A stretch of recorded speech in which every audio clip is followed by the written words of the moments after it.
There has been a transformation of the approach that fact checkers and the officialdom has now taken towards the chemtrail contrail debate. One person looks up at the sky and they say, that's a chemtrail. Another person looks up at the sky, they say, that's a contrail.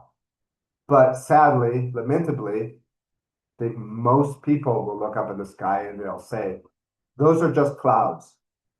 How can we even have an educated or an informed conversation about this subject when it's not even clear to me that I'm talking about the same thing, when we don't have a basis of shared observational experience?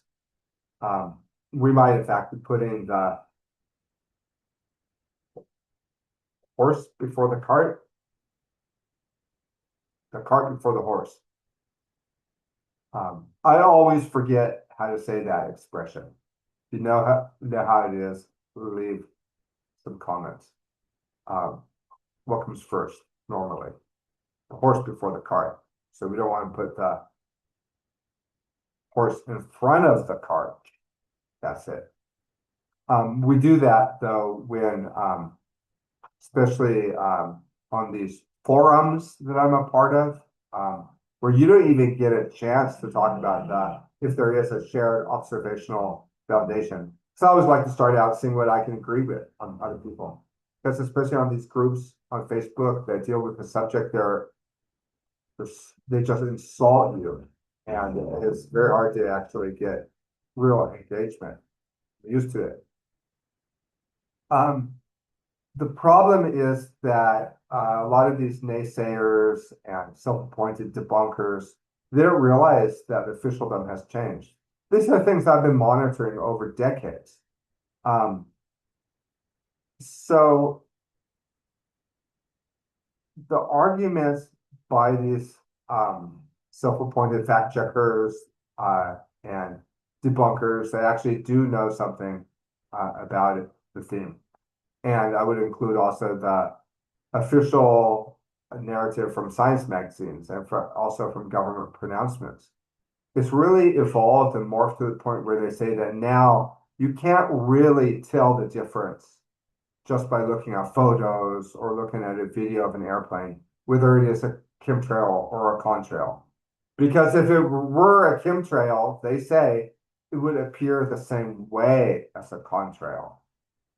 You're starting to see this admission, especially now with these pro geoengineering articles where mainstream science magazines and mainstream anything magazines, they'll put pictures up of what they would claim are contrails to say what it would look like were governments or groups were they to decide to do a full-on spraying campaign to block the sun and cool the temperature of the earth. My question is, where are they getting these photos from if geoengineering hasn't been employed? So you're seeing that really the core of the argument of the officialdom is it's improbable that governments would be doing this.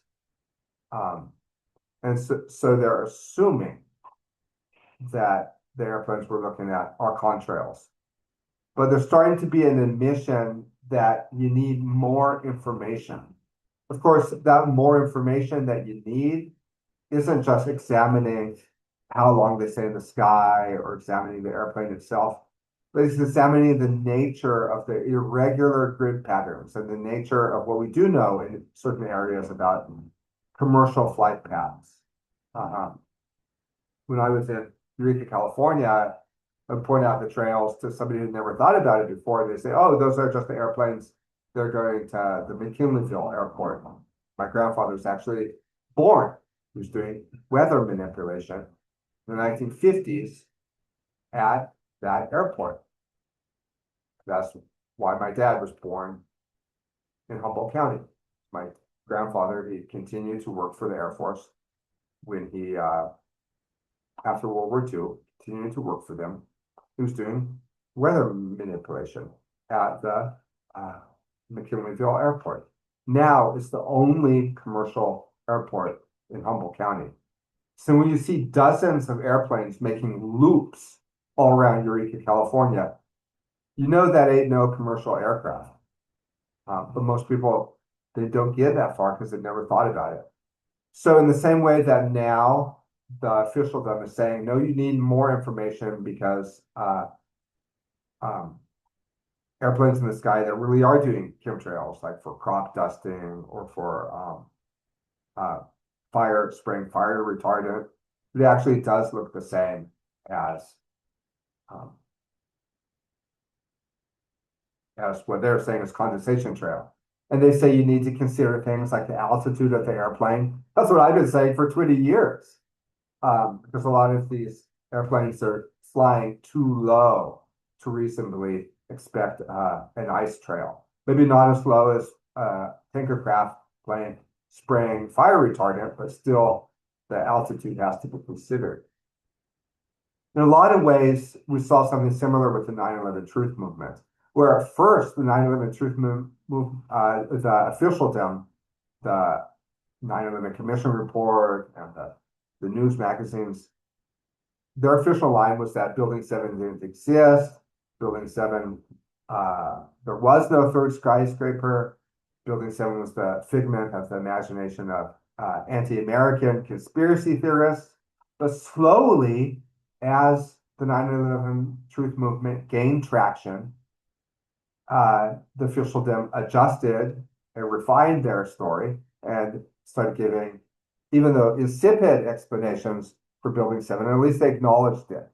And you're seeing a similar thing with chemtrails, where they're saying that no, there are times when the government has sprayed, and conceivably there are times in the future when they could do it or even should do it, geoengineering, technological solution for a quick fix of climate change.